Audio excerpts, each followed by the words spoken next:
Just to make sure, did I pronounce your name correctly, Jose El Rayo Valenzuela? Yeah, Jose El Rayo Valenzuela. El Rayo. Does El Rayo mean lightning? How did Exactly. you get that nickname? Just when I was little, I was always very energetic. I was like a pretty good runner. I would throw a lot and stuff like that. So my dad would just be like, "Man, he's a freaking Rayo, you know, it's un Rayo," and then just kind of stuck. And then when I went pro, kind of just like, "Man, what's my nickname gonna be?" My dad was just like, "Well, Rayo." That's just what it was ever since. That's what's up. For the people that's tuning in that never seen you box before, how would you describe your style? I would say boxing puncher. I can box. I'm 5'10". I got a great jab, but I'm a great body puncher as well. I love to stay in the inside and exchange, if I have to do that. So, but yeah, I would say for the most part, boxing punching. You are returning on PBC. You are 7-0 as a pro with 4 KOs. What would you say is some of the main differences between being an amateur and a pro? You just got more time to think. I think when you get to the pros, you're already very experienced, so you're able to relax, breathe, and take your time. And I think the power punches make a big difference, and just no headgear, no shirt, all that good stuff. You prefer fighting in the amateurs or in the Oh, pros? definitely in the pros. The amateurs was a lot of fun though. I remember just going out with my family, the tournaments and all that. But nothing like getting paid for doing what you love. Yeah, that's for sure. Now, how many amateur fights did you have? 50. I lost 5. When did you start boxing? I started boxing when I was 10 here in Seattle.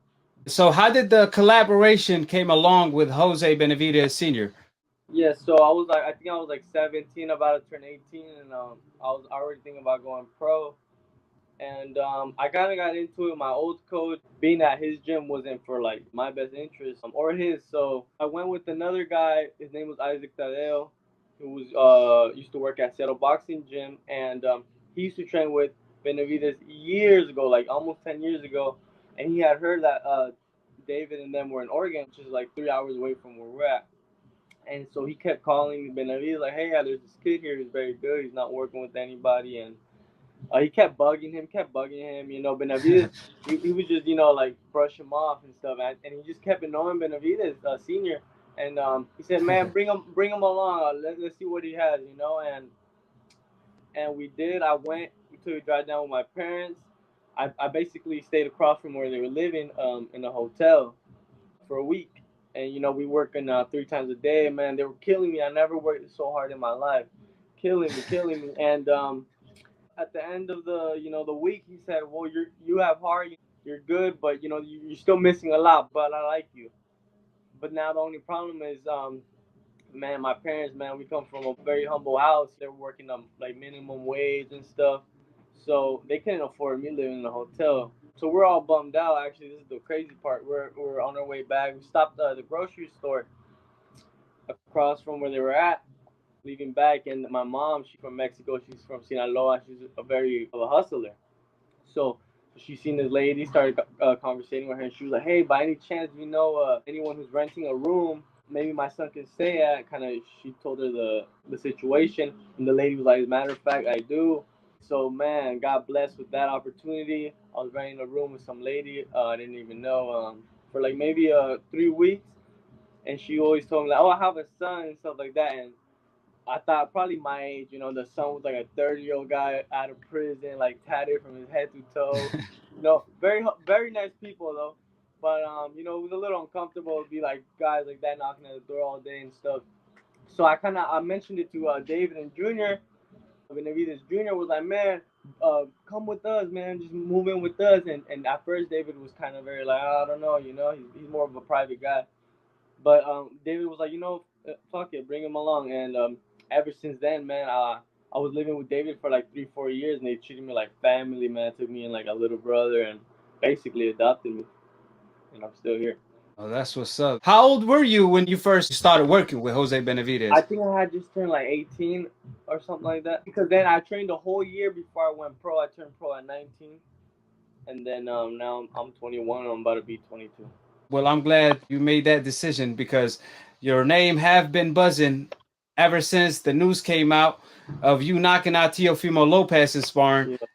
Who was some of your favorite fighters growing up in the sport of boxing? Yeah, I'm a lefty, so I love Pernell Whitaker. He was one of my favorites. Julio Cesar Chavez for the body shots, and then Oscar De La Hoya. I used to love his jab, and then of course Floyd Mayweather. Right now, I really like Inoue. I think he's a Japan fighter, the monster. Right. Great fighter, yeah. Who would you favor to come out on top at 168 from Canelo Plant Benavidez? Definitely. I'm gonna have to go with my brother. David Benavidez. I think there's still so much the world hasn't seen. I watch him spar every day. I'm still amazed. Every time I watch him, I'm like, man, I can't believe it. So, I think better fighters will bring the best out of him. So I think it's only a matter of time. I saw you sparring David Benavidez. What was that experience like? Do you guys spar often? And what's your thoughts on David Benavidez as a fighter and his potential in boxing, being the youngest 168-pounder champion of all time? Yeah, yeah. We spar a lot actually. I probably spar him more than I spar his brother. I love sparring David, man, because there's always a chess match in there, and he's always making sure I stay sharp, and we work a lot with each other. But as far as David, man, I think the sky's the limit for that guy, man. I've seen him spar some of the top 175 pounders, and he holds his own, So I'm excited for him as a fighter and as a brother, see what he can do. I think he can beat Canelo as well. Who would you say you learned the most from? A fighter that taught you the most, either in sparring or just in general? I'll definitely say David because me and him, we used to live together, and that's all we used to do, man. We used to train, box, sleep, box. We used to come home, talk about boxing. We come home, watch boxing. That's all we do, man. Just analyze fights and pick fighters apart, when just watching them. So I'll say David. And then as far as like sparring, I think the last camp I was working with JoJo Diaz, man, and that guy, man, he's a hell of a fighter. We had wars, so he definitely made me dig down and really bring the best out of me. And I think I brought the best out of him. So just as the fighter, me learning and he pushing me to my limits. So definitely I would say him. And shout out to him and his father, great people. I sparred another fighter that before I turned pro because I believe I think it was his first loss because he was in a fight. I left the Machado, a Puerto Rican fighter. Okay. He was with Freddie Roach. That was over at Wild Card. That was a great experience as well. Also a great fighter. I fought a lot of good prospects like Tajara. I sparred Mercito Hesta, Oscar Negrete. I sparred great fighters. A lot. Rolly, another good friend of mine. Rolly, okay. You are in the hottest division or one of the hottest divisions in boxing. So who would you favor to come out on top right now out of the Fabulous Four? Tank, Ryan, T.O., Devin Haney. Um, right now. I think Tank because he proved himself with Leo Santa Cruz. Even though Leo is a smaller fighter, but I'm gonna give him the benefit of the doubt. He did a thing with Gamboa. Then I'll say Tio because he beat Lomachenko. He has all the belts. And then with Ryan Garcia and Devin Haney, I think personally, I would say Devin Haney, but he has yet to fight that fighter to give him over that hill. So for him to prove himself, and I think he can. It's just a matter of him doing it. And then I'll say Ryan Garcia. Few years from now, you see the guy on the other side of the corner that won the Fabulous Four that you could possibly face is maybe Tank, right? Yeah, I think so. You fought in the bubble. So how was that experience like? What was your take on fighting in the bubble? As far as the bubble, I think when I was in the ring, it didn't really make a difference for me. But I think just the week of the fight, it was kind of difficult because you can't even use the gym basically for like the first 2 days that you're there. You're just training in your room. You don't got a sauna, you don't got a treadmill till you get cleared to go out and stuff like that. So that makes it difficult. Thank God, my weight was always good, so I never had to deal with no weight problems and stuff like that. But I could definitely see if like you're in the heavy side, definitely come prepared to lose weight in just your room.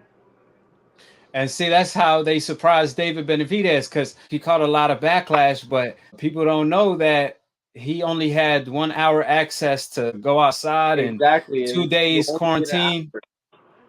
Right, right. Them weren't excuses. That's things he dealt with. He just wasn't prepared for that because He wasn't he prepared wasn't for it. notified. Yeah, now second time around, he was prepared for it, you know, and it was no big deal. Right. Well, what can the fans expect on May? For the people that's tuning in, what can the fans expect? What statement you're looking to put on? They can expect a great fight, fireworks, just a great show all around. It's gonna be a big card, you know, a lot of Mexican fighters, so you can expect an excellent show. Yes, so now before I let you go, I'm just curious to know what's your take on the state of boxing today, where a lot of fighters get to being a mandatory and then vacating being a mandatory or petitioning not to fight. What's your take on that? Since becoming a champion is every fighter dream, what's your take on? It seems like a lot of fighters today they turning down title shots opportunities. Yeah, man, I think personally, I think that's whack, you know. I know why they do it, and I can see why. You know, it's a business move. You know, they want to make as much money as they can before getting that O. But me personally, I want the hard fights, man. I've been telling my coach, man, I think it's time. Like, give me these prospects, give me these top contenders, man. I'm ready to put on a show for everybody, and when I get my belt, I want to, you know, be assured when I go to sleep, like, man, I beat the best. You know, I'm on top. I don't want no doubts in my head. So. But that's me personally. But as far as everyone else, you know, I can't speak for them. They're doing it, I think, more for a business move or whatnot. But Jose El Rayo Valenzuela, one of the hottest prospects in the sport of boxing today. He must see TV, so check him out on May 1st. We can't wait to see your fight, and we got to have you back after your performance in the future on Split Decision. for sure, man, I would love to come back, and thanks for having me again. Hold it. You're not that pretty. I'm a bad man. Wait. I shook up the world. I shook up the world. I shook up the world. I bear witness, there's only one God, Allah, and Muhammad is his final messenger. That's what I said, Larry, on the Bungle fight. Thanking you. They call me the problem, but you could call me the can man, cause anybody can get it. Africans, Americans, Dominicans, Mexicans, anybody can get it.